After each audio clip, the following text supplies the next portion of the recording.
They don't look alike at all. That's Dustin Hoffman. Warren Beatty a few years ago.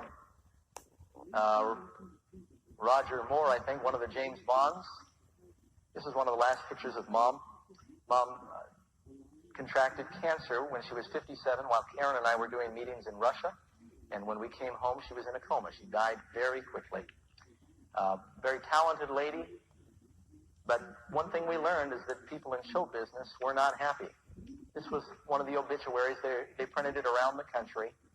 And she was songwriter, playwright, did musicals for television and Broadway, wrote for Elvis, film critic for Good Morning America. Some of you heard of Rona Barrett. Mom replaced Rona Barrett on Good Morning America. Happiness did not come from fame. Growing up in New York City, Falcon and I would often have Mom's friends over to the house. Movie stars, Academy Award winners were friends of ours. And a lot of these people were miserable. We knew some that were so happy. Beautiful, talented, rich, so happy they killed themselves. Because they lived for themselves. And when you live for yourself, you will self-destruct. Then on the other side of the coin, I don't know how my mom and dad ever got married. They were complete diametric opposites. You've heard talk about opposites attracting? My mother was a hippie. My dad is a redneck. My mom was the head of the women's lib movement in New York City. My father just wanted a wife to stay home and cook his food. And she's a Democrat. He's a Republican. Just as opposite as they could be. That could be why the marriage didn't last very long. Dad was born very poor in Oklahoma. After World War II, he was a pilot, a captain in the Air Force, and fought in action. He started buying airplanes, had a great sense for business. He was also, did not complete his education, but a driven man. I had two driven parents. And he managed to keep on buying and selling airplanes until he owned controlling interest in 2 or 3 airlines. I don't know if it was all at the same time, but he used to own controlling interest in Western Airlines, Capital Air, and he still has Aero Air and International Air Leases. Millions and millions of dollars.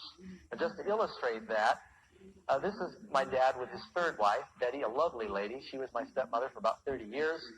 Dad married her after Mom. I'm sort of opening up and being very personal with you tonight. She was Miss Kentucky, too. And he always had good taste in women. Betty divorced Dad a few years back. And you know who this fella is? Donald Trump. Now, Donald Trump a few years ago divorced his wife, Ivana, is that her name? And because she signed a prenuptial agreement, she was only able to get $14 million. Isn't that terrible? It's just not fair, is it? Well, when Dad divorced Betty, she signed a prenuptial agreement, so she was only able to get $17.5 million. It was on the front pages of the Miami Herald as the largest divorce settlement in Florida history. Now, I'm sharing these things because, like I said, it was on the front pages. Very, very, very wealthy man. This is one of the only pictures I have of Dad with my new stepmother. Now, Dad's 75 now. I think that she was 28 or 29 then.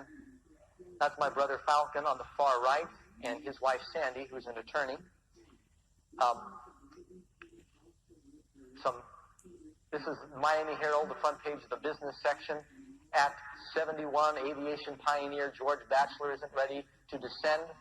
He runs one of Miami's most successful businesses, pilots jets, races cars, water skis, and is soon to wed his bride, age 29.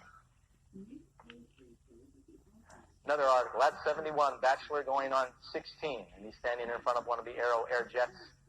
And, there's a number of articles and magazines where Dad's appeared. He's received awards because he's a great philanthropist. He's built hospitals for children down there, gave a lot of money to cystic fibrosis because of my brother, been honorary citizen.